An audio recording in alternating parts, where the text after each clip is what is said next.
نماز کے بعد کے اذکار، ایک بار اللہ اکبر کہنا اور اونچی آواز میں۔ ابن عباس کہتے ہیں میں نبی صلی اللہ علیہ وسلم کی نماز کے مکمل ہونے کو تکبیر کی وجہ سے سمجھ جاتا تھا، یعنی سلام پھیرنے کے بعد آپ اللہ اکبر کہتے۔ نمبر 2، 3 بار استغفر اللہ کہنا، میں اللہ سے بخشش مانگتا ہوں۔ صوبان کہتے ہیں کہ رسول اللہ صلی اللہ علیہ وسلم جب اپنی نماز سے فارغ ہوتے تھے تو 3 مرتبہ استغفار فرماتے۔ ولید کہتے ہیں کہ میں نے اوزائی سے پوچھا آپ استغفار کس طرح فرمایا کرتے تھے، تو انہوں نے کہا آپ اس طرح فرماتے استغفر اللہ استغفر اللہ استغفر اللہ۔ اس کی کیا حکمت ہے؟ نماز کے بعد استغفار کرنے، استغفار کا مطلب ہے بخشش مانگنا، یعنی اگر کوئی ہم سے غلطی ہو گئی ہے، بھول چوک ہو گئی ہے تو اللہ تعالیٰ اس کو معاف کر دینا اور ہماری نماز قبول کر لینا، غلطی معاف کر کے۔ نمبر 3، اللہم انت السلام ومنک السلام تبارکت ذی الجلال والاکرام۔ استغفار کے بعد صوبان رضی اللہ عنہ کہتے ہیں کہ رسول اللہ صلی اللہ علیہ وسلم جب اپنی نماز سے فارغ ہوتے تو 3 مرتبہ استغفار فرماتے اور یہی پڑھتے اللہم انت السلام آخر تک۔ نمبر 4، لا الہ الا اللہ وحدہ لا شریک لہ لہ الملک ولہ الحمد وہو علی کل شیء قدیر، 3 بار۔ حدیث ہے مغیرہ بن شعبہ کے کاتب وارد سے مروی ہے کہ معاویہ رضی اللہ عنہ نے مغیرہ کو لکھا کہ کوئی حدیث جو آپ نے رسول اللہ صلی اللہ علیہ وسلم سے سنی ہو وہ مجھے لکھ کر بھیجیں۔ راوی نے بیان کیا کہ پھر مغیرہ رضی اللہ عنہ نے انہیں لکھا کہ میں نے آپ صلی اللہ علیہ وسلم سے سنا ہے آپ اپنی نماز سے فارغ ہونے کے بعد 3 مرتبہ یہ دعا پڑھتے۔ یہ پیغمبروں کی دعا ہے نا جو عرفہ کے دن سب پیغمبروں نے مانگی، لا الہ الا اللہ وحدہ لا شریک لہ لہ الملک ولہ الحمد وہو علی کل شیء قدیر۔ 5ویں دعا ہے لا الہ الا اللہ وحدہ لا شریک لہ لہ الملک ولہ الحمد وہو علی کل شیء قدیر، اللہم لا مانع لما اعطیت ولا معطی لما منعت ولا ينفع ذا الجد۔ ایک روایت میں منک الجد بھی آتا ہے، یہ اگلی روایت ہے ولا ينفع ذا الجد منک الجد۔ 6ٹھی دعا ہے لا الہ الا اللہ وحدہ لا شریک لہ لہ الملک ولہ الحمد یحیی ویمیت وہو حی لا یموت بیدہ الخیر وہو علی کل شیء قدیر۔ یہ دعا اور کس موقع پہ پڑھی جاتی؟ بازار جاتے ہوئے، کئی لاکھ نیکیوں کا ثواب ہے جو بازار میں یہ دعا پڑھ لے۔ اللہم لا مانع لما اعطیت ولا معطی لما منعت ولا ينفع ذا الجد منک الجد۔ ترجمہ دیکھ رہے نا آپ سامنے، 3 بار پڑھنا، ٹھیک ہے، یعنی لا الہ الا اللہ وحدہ 3 بار اور پھر اللہم لا مانع۔ 7ویں دعا لا الہ الا اللہ وحدہ لا شریک لہ لہ الملک ولہ الحمد وہو علی کل شیء قدیر، لا حول ولا قوة الا باللہ، لا الہ الا اللہ ولا نعبد الا ایاہ، لہ النعمۃ ولہ الفضل ولہ الثناء الحسن، لا الہ الا اللہ مخلصین لہ الدین ولو کرہ الکافرون۔ اس میں سے کچھ دعائیں ایاک نستعین میں بھی ہیں اور نمازوں کے بعد کے اذکار کا کارڈ بھی موجود ہے الگ سے، اس میں یہ دعائیں ہیں۔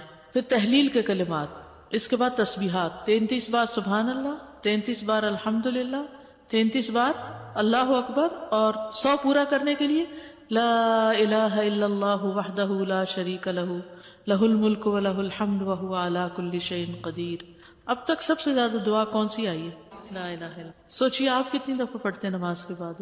10 دفعہ تو صبح اور شام کے بعد پڑھتے ہیں۔ ابو ہریرہ رضی اللہ عنہ سے روایت ہے کہ جس نے ہر نماز کے بعد 33 مرتبہ سبحان اللہ، 33 مرتبہ الحمدللہ اور 33 مرتبہ اللہ اکبر کہا تو یہ 99 کلمات ہو گئے، اور 100 کا عدد پورا کرنے کے لیے لا الہ الا اللہ وحدہ لا شریک لہ لہ الملک ولہ الحمد وہو علی کل شیء قدیر کہہ لیا تو اس کے سارے گناہ معاف کر دیے جائیں گے، اگرچہ وہ سمندر کی جھاگ برابر ہو۔ 1.5 منٹ لگتا ہے، 1.25 منٹ لگتے ہیں جس میں آپ یہ سارا عمل کر سکتے ہیں، اور اللہ سبحانہ و تعالیٰ کو وہ عمل زیادہ پسند ہے جو روزانہ کیا جائے، ادومھا، دوام سے کیا جائے، الا کہ کوئی مجبوری ہو۔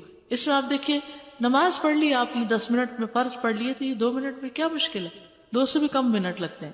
بعض روایات میں اللہ اکبر 34 بار پڑھنے کا بھی آتا ہے۔ یہ تسبیحات 10 دفعہ بھی پڑھی جا سکتی۔ عبداللہ ابن عمر سے مروی ہے کہ نبی صلی اللہ علیہ وسلم نے فرمایا 2 خصلتیں یا 2 عادتیں ایسی ہیں کہ اگر کوئی مسلمان بندہ ان کی پابندی کر لے تو جنت میں داخل ہوگا۔ پابندی، اور وہ بہت آسان ہے مگر ان پر عمل کرنے والے بہت کم ہیں. ایک یہ ہے کہ ہر نماز کے بعد 10 مرتبہ سبحان اللہ، 10 مرتبہ الحمدللہ اور 10 مرتبہ اللہ اکبر کہے تو زبان کی ادائیگی کے اعتبار سے 150 بار ہے، یعنی ساری نمازوں میں، مجموعی طور پر 5 نمازوں کے بعد، اور ترازو میں 1500 ہوں گے. اور جب سونے کے لیے اپنے بستر پر آئے تو 34 بار اللہ اکبر، 33 بار الحمدللہ اور 33 بار سبحان اللہ کہے. زبان کی ادائیگی کے اعتبار سے تو یہ 100 ہے مگر میزان میں یہ تسبیحات 1000 ہوں گی، رات کو جو سوتے ہوئے پڑھے جاتے تسبیحات فاطمہ، سب تھکاوٹ اتارنے کے لیے. یقیناً میں نے رسول اللہ صلی اللہ علیہ وسلم کو دیکھا، آپ انہیں اپنے ہاتھ سے شمار کرتے تھے. صحابہ نے پوچھا اللہ کے رسول یہ کیسے ہے کہ یہ آسان عمل ہے مگر ان پر عمل کرنے والے تھوڑے ہیں؟ آپ نے فرمایا سوتے وقت میں کسی کے پاس شیطان آ جاتا ہے اور پہلے اس سے کہ وہ تسبیح پوری کرے وہ اسے سلا دیتا ہے، اور اسی طرح اس کی نماز میں شیطان آ جاتا ہے اور یہ تسبیحات پڑھنے سے پہلے ہی کوئی کام یاد دلا دیتا ہے. ہوتا تو یہی ہے نا، حقیقت ہے.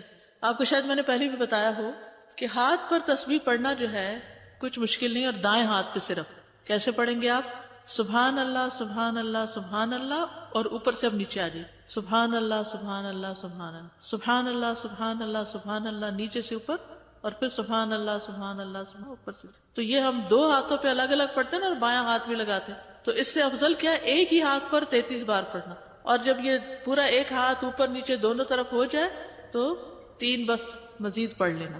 آپ کر کے دیکھیے، بہت آسان ہے. شروع میں جب مجھے پتا چلا کہ ایک ہاتھ پہ پڑھنا ہے تو میں تو بڑی پریشان ہوئی، کہ میں تو ہر وقت کنفیوز ہی رہوں گی کہ کتنا پڑھا کتنا نہیں. تو پھر میں الحمدللہ عمرے پر گئی ایک بار، تو اس میں مدینہ میں تو مغرب کے بعد جیسے بیٹھ جاتا ہے نا عشاء تک، تو میرے ساتھ ہی کوئی جاپنیز لڑکی تھی یا کوئی کورین یا ایسی کوئی تھی، تو بہت اچھے طریقے سے ادب آداب کے ساتھ اپنے بیٹھی ہوئی ذکر کر رہی تھی. تو پھر اچانک میری نگاہ اس کے ہاتھ پر پڑی تو وہ یہی کر رہی تھی، اوپر سے نیچے نیچے سے اوپر. تو میں نے کہا اوہ اتنا آسان ہے، کیونکہ میں جب ایک ہی ہاتھ پہ 2 دفعہ پڑھتی تو کبھی کہتی پتہ نہیں پڑھا ہے 1 دفعہ پڑھا کہ 2 دفعہ. تو اس طرح اب اتنا آسان ہو گیا ہے اور بڑے سکون سے پڑھا جاتا ہے. جہاں سے مرضی شروع کریں، جیسے آپ کا طریقہ ہے. میرا طریقہ چونکہ یہاں سے شروع کرنے کا تھا تو اس کی نیچے سے 3 اوپر تو اوپر سے نیچے. بعض لوگ تو 100 کے لیے پتہ نہیں یہ بھی بتاتے یہاں سے ایسے پھر ایسے پھر ایسے پھر ایسے، پھر مجھے جھنجٹ لگتا ہے، کیونکہ انگلیاں بھی مستنطقات ہیں نا، قیامت کے دن بولیں گی. 25 بار تسبیحات پڑھنا، یعنی یہ بھی جائز ہے. ٹھیک ہے. آیت الکرسی جنت میں جانے کا راستہ. رسول اللہ صلی اللہ علیہ وسلم نے فرمایا جو شخص ہر فرض نماز کے بعد آیت الکرسی پڑھے اس کو موت کے علاوہ کوئی چیز جنت میں جانے سے نہیں روک سکتی. سبحان اللہ. یعنی نماز پڑھی اور نماز کے بعد آیت الکرسی پڑھ کے آپ دیکھیے کتنی دیر لگتی، شاید ہارڈلی منٹ بھی نہ لگتا. اور یہ سب سے افضل آیت ہے. ابو ذر غفاری کہتے ہیں کہ میں مسجد حرام میں داخل ہوا اور رسول اللہ صلی اللہ علیہ وسلم کو اکیلے دیکھ کر آپ کے پاس آ کر بیٹھ گیا. میں نے کہا یا رسول اللہ کون سی آیت سب سے افضل ہے جو آپ پر نازل ہوئی؟ آپ نے فرمایا آیت الکرسی. کرسی کے مقابلے میں 7 آسمان اس طرح جیسے بیابان زمین میں کوئی چھلا پڑا ہوا، اور پھر کرسی کے مقابلے میں عرش کا حجم اس طرح ہے جیسے اس چھلے کے مقابلے میں بیابان کا وجود. قرآن کریم میں سب سے عظیم آیت ہے.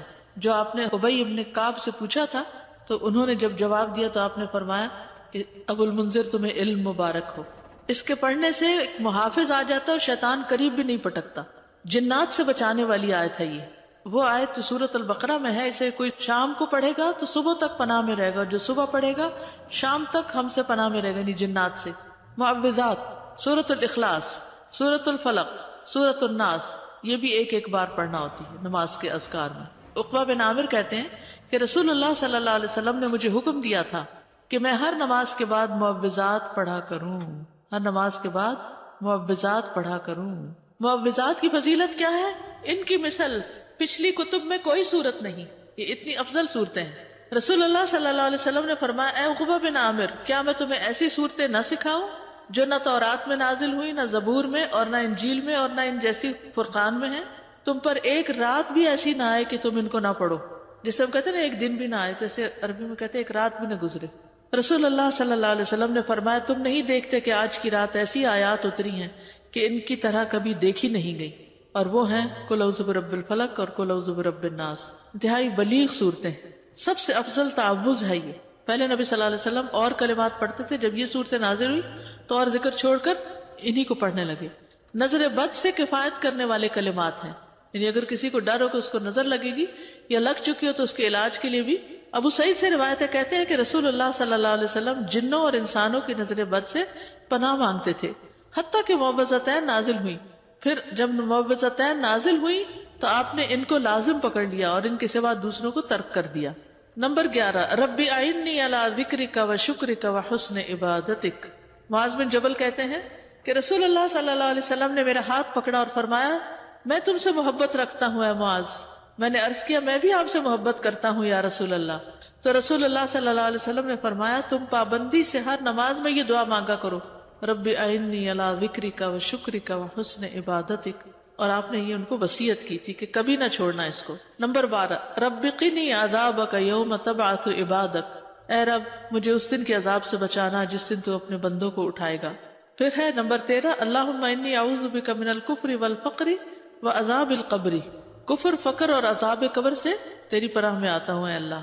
پھر اللہم اغفر لی ما قدمت وما اخرت وما اسررت وما اعلنت وما اسرفت وما انت اعلم به منی انت المقدم وانت المؤخر لا الہ الا انت.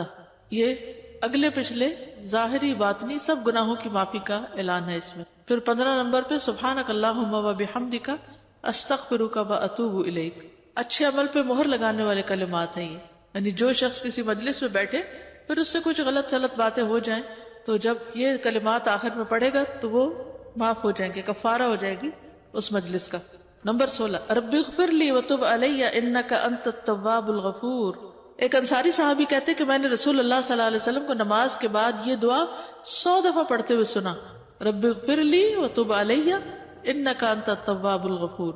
پھر اللہم انی اعوذ بک من الجبن واعوذ بک ان ارد الی ارذل الامور واعوذ بک من فتنۃ الدنیا واعوذ بک من عذاب القبر. پھر ہے اللہم اغفر لی وارحمنی واہدنی وارزقنی. استاذہ ان ساری دعاؤں کو آرڈر میں پڑھنا ضروری ہے یا کسی بھی آرڈر میں؟ یہ تو لکھنے کی ترتیب ہے، لیکن شروع کے جو ہے نا اللہ اکبر استغفر اللہ استغفر اللہ استغفر اللہ اللہم انت السلام منک السلام، یہ آرڈر میں تینوں پڑھنا ہے. ٹھیک ہے، اس کے بعد آپ آیت الکرسی پڑھیں یا تسبیحات پڑھیں یا پھر جو بھی دعا چاہیں پڑھیں. ان میں سے یہ ہے کہ ایک پوسٹر بھی بنایا گیا تھا اور ایک انشاءاللہ یہاں بھی میں چاہ رہی تھی کہ چھپوا کے دے دیں. اس میں یہ ساری تو نہیں آ سکیں گی لیکن موٹی موٹی دعائیں جو ہیں وہ آ جائیں گی. تو میں نے تو جو اپنا قرآن مجید ہے وہ پرنٹ آؤٹ سے نکال کے دعاؤں کا قرآن مجید کے جو جسے دیکھ کے پڑھتے ہیں نماز میں اس کے اندر نشانی کے طور پہ اس کو رکھا ہوا پلاسٹک میں ڈال کے. جب میں نماز شروع کرتی ہوں تو اس کو نکال کے سائڈ پہ رکھ لیتی ہوں. جب نماز ختم کرتی ہوں تو پھر جو یاد ہیں اور جو نہیں پوری طرح یاد، ان کو جو یاد ہے بس ہنٹ دیکھتی جاتی ہیں اور پڑھتی جاتی ہیں. جو نہیں یاد ان کو دیکھ کے پڑھ لیتی ہیں. تو اس سے کیا فائدہ ہوتا ہے کہ اس طرح پڑھی جاتی ہیں، ورنہ تو وہ بھی بھول جاتا ہے کون کون سی تھی.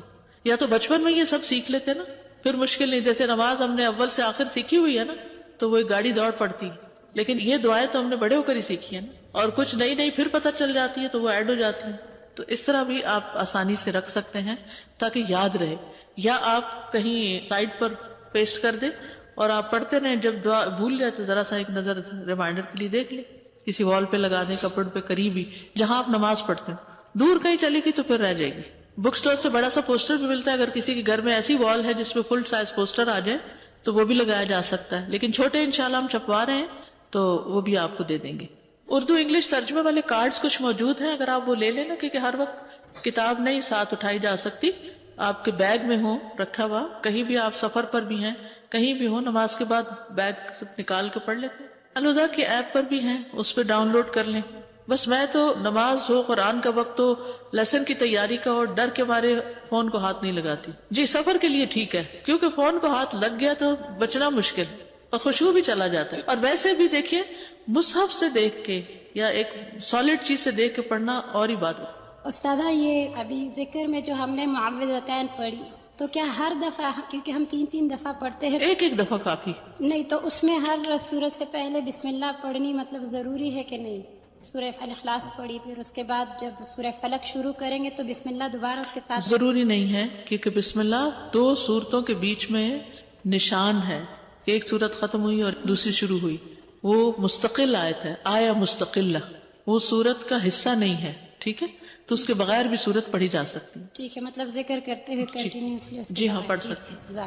جی استاد، جیسے میں فجر کی نماز پڑھتی ہوں تو میری بیک میں پرابلم ہے، مجھے آرتھرائٹس ہے، تو میں کوشش کرتی ہوں کہ اپنی جو دعائیں ہیں وہ اپنے بیڈ پہ بیٹھ کے ذرا کمر کو ٹیک لگا کے پڑھ لوں. تو از اٹ اوکے؟ بیڈ کے قریب ہی مصلی ہوتا ہے؟ جی بس ٹھیک ہے. مجھے صرف دعا کے حوالے سے سوال کرنا تھا کہ ہم دعا کرتے ہیں نیک بندوں کے لیے اور صالحین کے لیے. بظاہر جو لوگ نیک اور صالحین کی کیٹیگری میں نہیں آتے، ہم جج نہیں کر رہے، لیکن بظاہر کیا ہم ان کے لیے دعا کر سکتے ہیں؟ سب کے لیے. ہمارا گمان یہ ہونا چاہیے کہ کچھ لوگوں کی نیکیاں ظاہر ہوتی ہیں اور کچھ کی ہڈن ہوتی ہیں. جی بالکل. ہم ان کے نام لے کے بھی کر سکتے ہیں. نماز میں تو نہیں نام لیں گے لیکن بعد میں جی کر ہاں سکتے ہیں. بالکل کر سکتے. Thank you. اساتذہ اگر ہم جیسے فجر نماز کے بعد ہم بیٹھے ہیں اذکار کر رہے ہیں تو ان بٹوین جیسے ہم اٹھتے ہیں جیسے بچوں کو اٹھانے کے لیے پریئر کے لیے ایسے، تو اس کا پھر کیا ہوتا ہے؟ یعنی وہ سلسلہ مطلب معذوری مجبوری، کیونکہ میں کرتے کرتے جا رہی ہوں کیونکہ اتنا گلٹی فیل ہوتا ہے کہ اگر ان کی نماز چلی گئی ہمارے ذکر اذکار ایگزیکٹلی وہ دونوں طرف پھر بڑا نقصان ہے. جی تو پھر واپس آ کے بیٹھ جائیں. ایسے ہی کر رہی ہوتی ہوں. تو کر سکتے ہیں ایسے؟ جی. جزاک اللہ. جب عشاء کی نماز پڑھتے ہیں رات کو تو وہ آخری نماز ہو تو اس کے بعد جو تسبیحات کرتے ہیں تو بیڈ پہ دوبارہ جب جاتے ہیں تو وہ ہو جائے گا بیچ میں 1.5 منٹ کی بات. ٹھیک ہے. نماز فجر اور نماز مغرب کے کچھ دیگر اذکار، یعنی باقی نمازوں کے سب کے ایک ہے، فجر اور مغرب میں کچھ اور بھی ہے. یہ صحیح مسلم کی روایت ہے. اور عبداللہ بن عباس کہتے ہیں کہ وہ ایک رات رسول اللہ صلی اللہ علیہ وسلم کے ہاں سوئے تو رات کو آپ جاگے، مسواک کی اور وضو فرمایا. اس وقت آپ یہ آیت مبارکہ پڑھ رہے تھے، ان فی خلق السماوات والارض واختلاف اللیل والنہار لآیات لأولی الالباب. یہ آیات تلاوت فرمائی حتیٰ کہ سورت ختم کی. پھر آپ کھڑے ہوئے اور 2 رکعتیں پڑھی. یہ کون سی 2 رکعتیں تھیں؟ تہجد. اور ان میں بہت طویل قیام اور رکوع اور سجدے کیے. پھر واپس پلٹے اور سو گئے یہاں تک کہ آپ کے سانس کی آواز سنائی دینے لگی. پھر آپ نے اس طرح 3 دفعہ کیا، 6 رکعتیں پڑھی. ہر دفعہ آپ مسواک کرتے، وضو فرماتے اور ان آیات کی تلاوت فرماتے. سبحان اللہ، یعنی کتنی مشقت اٹھاتے تھے آپ. پھر آپ نے 3 وتر پڑھے. پھر مؤذن نے اذان دی تو آپ نماز کے لیے باہر تشریف لے گئے اور آپ یہ دعا پڑھ رہے تھے، اللہم اجعل فی قلبی نورا وفی لسانی نورا وجعل فی سمعی نورا وجعل فی بصری نورا وجعل من خلفی نورا ومن امامی نورا وجعل من فوقی نورا ومن تحتی نورا اللہم آتنی نورا. اب تہجد پڑھنے کا ایک اور طریقہ معلوم ہو گیا، کیونکہ سوال تھا نا کہ 8 رکعتیں اکٹھی پڑھی جا رہی ہیں اور پھر ایک اور پڑھی جا رہی ہے ایک ہی سلام سے ساری. تو اسی طرح یہ طریقہ بھی ہے کہ آپ نے 2 پڑھی، پھر آرام کر لیا، پھر 2 پڑھی، پھر آرام کیا، پھر پڑھی. نیکسٹ ہے فجر کی فرض رکعات کے بعد کے اذکار. فجر کی فرض رکعات کے بعد کے اذکار، سبحان اللہ 100 بار، لا الہ الا اللہ 100 بار. ٹھیک ہے. 100 دفعہ والے 2 اذکار.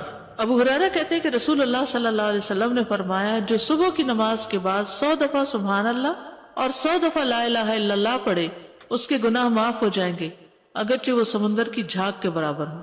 یہ کب پڑھنے؟ فجر کے بعد. نمبر 2، سلام کے بعد تشہد کی حالت میں کسی سے بات کیے بغیر ذکر کرنا. کسی سے بات کیے بغیر ذکر کرنا. ابو ذر سے مروی ہے کہ رسول اللہ صلی اللہ علیہ وسلم نے فرمایا، جو شخص فجر کی نماز کے بعد نماز میں تشہد میں بیٹھنے کی طرح اپنی ٹانگ کو دوہرا کیے ہوئے ہو اور کسی سے بات کیے بغیر 10 مرتبہ لا الہ الا اللہ وحدہ لا شریک لہ لہ الملک ولہ الحمد یحیی ویمیت وہو علی کل شیء قدیر پڑھے گا، اس کے لیے 10 نیکیاں لکھ دی جائیں گی، اس کے 10 گناہ معاف کر دیے جائیں گے، اس کے 10 درجات بلند کر دیے جائیں گے، اور وہ اس دن ہر برائی سے محفوظ رہے گا اور اسے شیطان کی پہنچ سے دور کر دیا جائے گا، اور اس دن اللہ کے ساتھ شرک کے علاوہ کوئی گناہ اس لائق نہیں کہ اس کو پکڑ میں مبتلا کر دے. لا علمی جو ہے، نا علم ہونا جو ہے کتنا نقصان دہ. کتنی دیر لگے گی اس طرح 10 دفعہ پڑھنے میں؟ لیکن شرط یہ ہے کہ نہ وضو ٹوٹا ہو، نہ آپ اٹھے ہو، نہ بات کی ہو، جدھر بیٹھے ہیں ادھر ہی ٹانگ موڑے ہوئے، یعنی کسی گناہ پہ پکڑ نہیں ہوگی. شرک کیا تو پکڑ ہوگی، یہ مطلب. مغرب کی نماز کے بعد کا ذکر، لا الہ الا اللہ وحدہ لا شریک لہ لہ الملک ولہ الحمد یحیی ویمیت وہو علی کل شیء قدیر. سلام کے بعد تشہد کی حالت میں ذکر کرنا. عبد الرحمن بن غنم رضی اللہ عنہ نبی صلی اللہ علیہ وسلم سے روایت کرتے ہیں کہ آپ نے فرمایا، جس نے نماز مغرب اور صبح کی نماز کے بعد التحیات کی حالت میں اٹھنے سے پہلے یا مغرب کی نماز، ٹھیک ہے، ٹانگ کو دوہرا کیے ہوئے 10 بار کہا لا الہ الا اللہ وحدہ لا شریک لہ لہ الملک ولہ الحمد یحیی ویمیت وہو علی کل شیء قدیر، تو ہر بار اللہ اس کے لیے 10 نیکیاں لکھتا ہے اور 10 گناہ اس سے دور کر دیتا ہے اور اس کے درجے بلند کر دیتا ہے 10، اور یہ اس کے لیے ہر بری چیز سے حفاظت اور شیطان مردود سے پناہ دینے والے ہوتے ہیں، اور کوئی گناہ سوائے شرک کے اس کو نہیں پہنچتا۔ یہ اس روز عمل میں سب لوگوں سے افضل ہوتا ہے سوائے اس شخص کے جس نے اس کے برابر ان کلمات کو پڑھا ہو یا اس سے بھی زیادہ۔ اور پھر انہی کلمات کو مغرب کے وقت اگر پڑھتا ہے انسان مغرب کے بعد، تو اس کا فائدہ کیا ہے؟ سنن ترمذی کی روایت میں آتا ہے جو شخص لا الہ الا اللہ وحدہ لا شریک لہ لہ الملک ولہ الحمد یحیی ویمیت وہو علی کل شیء قدیر مغرب کے بعد 10 بار پڑھے گا، اللہ اس کی حفاظت کے لیے اسلحہ بردار فرشتے بھیجے گا جو اس کی صبح تک شیطان سے حفاظت کریں گے، صبح تک شیطان سے حفاظت۔ تو آپ سوچئے کہ کتنا بڑا اجر و ثواب اور کتنی بڑی پروٹیکشن ہے، کیونکہ بعض اوقات سارا وقت موڑنا مشکل ہوتا ہے۔ افضل پوزیشن نماز کے بعد اذکار کرنے کی کیا ہے؟ 2 زانوں ہو کے بیٹھنا، لیکن اگر آپ اتنی دیر بیٹھ ہی نہیں سکتے، کچھ لوگوں کی تو ٹانگ مڑتی بھی نہیں ہے گھٹنوں کی تکلیف کی وجہ سے، تو پھر ایسی صورت میں 4 زانوں ہو کے بھی بیٹھ سکتے ہیں۔ اگر نیچے بالکل ہی نہیں بیٹھا جا رہا تو پھر کرسی پہ بیٹھ جائیں۔ اللہ کو تو پتا ہے کہ آپ کیوں ایسے کر رہے ہیں، صرف ریسٹ کے لیے نہیں بلکہ مجبوری کے تحت، اس میں کنسنٹریشن زیادہ ہوتی ہے۔ نماز میں اتحیات ہمیں ایسے کیوں پڑھنے کے لیے کہا گیا؟ اور کچھ پوزیشن تو بیٹھنا ہی بھی منع ہے۔ کون سی پوزیشن بیٹھنا منع ہے؟ ہاں، ایسے گھٹنے اوپر کر کے، کیونکہ یہ بہت ریلیکسنگ سی پوزیشن ہے نا، اس میں انسان عام طور پر جب بالکل کیئر فری بیٹھنا ہوتا ہے تو اس طرح بیٹھا ہوا ہوتا ہے نا، ریسٹ ریلیکس کرنے کے لیے۔ لیکن 4 زانوں بھی یہ ہے کہ آرام ہو جاتا ہے بہت، اس طرح بیٹھنے میں ذرا تھوڑی سی ایکٹیو بھی ہوتا ہے، تھوڑی تکلیف بھی ہوتی ہے، پاؤں سو بھی جاتے ہیں۔ یہ جو بیٹھنے کی ممانعت ہے تو یہ ہر وقت کے لیے ہے یا صرف ذکر کی محفلوں میں اور نماز کی؟ یہ جو گھٹنوں کے اوپر، یہ ہر وقت ہی پسندیدہ نہیں ہے جی، کیونکہ اس میں ننگا ہونے کا بھی احتمال ہوتا ہے، اور اگر کپڑے ٹائٹ ہو تو ویسے ہی اعضاء نظر آ رہے ہوتے ہیں، سی تھرو نہ بھی ہو، ٹائٹ ہو تو جسم کا ہر حصہ الگ نظر آ رہا ہوتا ہے، الگ الگ ٹانگیں نظر آ رہی ہوتی ہیں۔ فرض نماز کے بعد جو ہماری ترتیب تھی اللہ اکبر اور استغفر اللہ، تو یہ ہم لا الہ الا اللہ جو پڑھیں گے اس کے بعد پڑھیں گے؟ اس کے بعد پڑھیں گے۔ میرا سوال، فرض نماز میں جو 3 اور 4 رکعت میں ہم سورہ فاتحہ پڑھتے ہیں، اس کے بعد قرات آپ نے بتایا کہ سنتوں میں بھی ایسے ہی کرتے ہیں؟ جی، سنتوں میں بھی ایسے ہی کرتے، قرات پڑھتے ہیں، قرات پڑھتے ہیں، لیکن اگر کبھی بھول جائیں، ہوتا ہے نا کبھی انسان بھول جائے تو نماز ہو جاتی ہے۔ استاد ہمیں سکھایا ہی نہیں، کبھی سنتوں کے بعد نہیں پڑھی آپ نے قرات؟ اوکے، اب کر لیا، اب کریں گے۔ استاذہ، یہ میرا کافی عرصے سے کوشچن تھا کہ ابھی بھی ہم نے تشہد کی حالت میں نا یہ پڑھا فتنہ تو مسیح دجال سے بچنے کی دعا ہے، تو انسان کو ہوتا ہے کہ اتنی دیر تک میں نے کہاں زندہ رہنا ہے، تو یہ تھا میرا کوشچن، یہ کب سے تھا کہ میں نے کہیں سنا تھا آپ کے لیکچر میں کہ قبر میں بھی اس کا سوال کیا جائے گا، اتنا بڑا یہ فتنہ ہے۔ قبر کا جو ہونا کہ فتنہ ہے مسیح دجال کے قریب قریب ہے، وہ قبر کا جو فتنہ ہے، فتنۃ القبر آتا ہے نا دعاؤں میں، اللہم انی اعوذ بک من فتنۃ القبر ومن عذاب القبر، تو فتنۃ القبر کیا؟ قبر کا امتحان، سوالات، تو وہ اتنی سختی سے ہوں گے کہ وہ مسیح دجال کے فتنے سے قریب تر ہے، وہ فتنہ بھی قبروں میں انسان آزمایا جائے گا۔ استاذہ، جب یہ ساری باتوں کی نالج آ جاتی ہے اور روز پڑھتے ہیں تو ایسا لگتا ہے جیسے کبھی کبھی آپ اوور ویلمڈ ہو جاتے ہیں کہ یہ میں کیسے کروں گی، because you know life is so busy here, جیسے پہلے آپ صلی اللہ علیہ وسلم ہم اپنی ان مصروفیات کو ختم کریں یا کم کریں جن کی ضرورت نہیں ہے۔ کچھ تو ہماری ضروریات ہیں نا، کھانا پینا پکانا، کپڑے دھونا، گھر صاف کرنا، یہ تو ہے، لیکن کچھ چیزیں ہم نے ایکسٹرا ڈالی ہوئی ہیں، ان چیزوں کو کٹ کرنے کی ضرورت ہے اور آخرت کے لیے فوکس ہونے کی ضرورت ہے۔ آخر نبی صلی اللہ علیہ وسلم یہ کرتے تھے تو تبھی نہ، اور پھر یہ ہے کہ ہر روز ساری چیزیں کرنے کی نہیں ہے، کچھ چیزیں تو لازمی کر لینی چاہیے جن کی پابندی لازم ہے، کچھ چیزیں کبھی ایک دن ایک چیز دوسرے دن دوسری، ایسے بھی کیا جا سکتا ہے۔ جیسے ایک دن 33 دفعہ سبحان اللہ پڑھا، تو اگر دوسرے دن 10 دفعہ بھی پڑھا اور تیسرے دن 25 دفعہ بھی پڑھا تو اس سے کیا ہوگا؟ اب سبحان اللہ وبحمدہ 100 دفعہ کبھی پڑھ لیا اور کبھی سبحان اللہ لا الہ الا اللہ 100 دفعہ پڑھ لیا، تو یہ ساری سنتیں بھی اس طرح زندہ ہو جائیں گی، اور ورائٹی رہنے سے توجہ زیادہ ہوتی ہے۔ اس میں طریقہ یہ ہے پابندی کا، کوئی چیز کہیں لکھ کے رکھ لیں، کوئی ریمائنڈر کہیں ڈال لیں، کوئی ریمائنڈر کہیں ڈال لیں، پھر آپ دیکھیں گے شروع میں ہر چیز مشکل ہوگی، اوور ویلم ہوں گے، لیکن کرتے کرتے کرتے یہ آپ کی عادت بن جائے گی کہ اس کے بغیر چین بھی نہیں آئے گا. یہ خاتون بہت زور سے نماز پڑھتی ہے اپنے 7-8 سال کے بچے کو سکھانے کے لیے، ساری نمازیں ہی. Is it right? کب تک وہ اس طرح کریں گی؟ I don't know. انہوں نے مجھ سے پوچھا میں صحیح کرتی ہوں، میں نے کہا میں پوچھ کے بتاؤں گی. انہیں کہیں کہ بس ایک نماز جیسے سکھا لیں اور نماز کے علاوہ بھی بیٹھ کے سکھائیں بچے کو، نفل نماز کر لیں ایسے. اوکے. سبحانک اللہم و بحمدک اشہد ان لا الہ الا انت استغفرک و اتوب الیک. السلام علیکم و رحمۃ اللہ وبرکاتہ.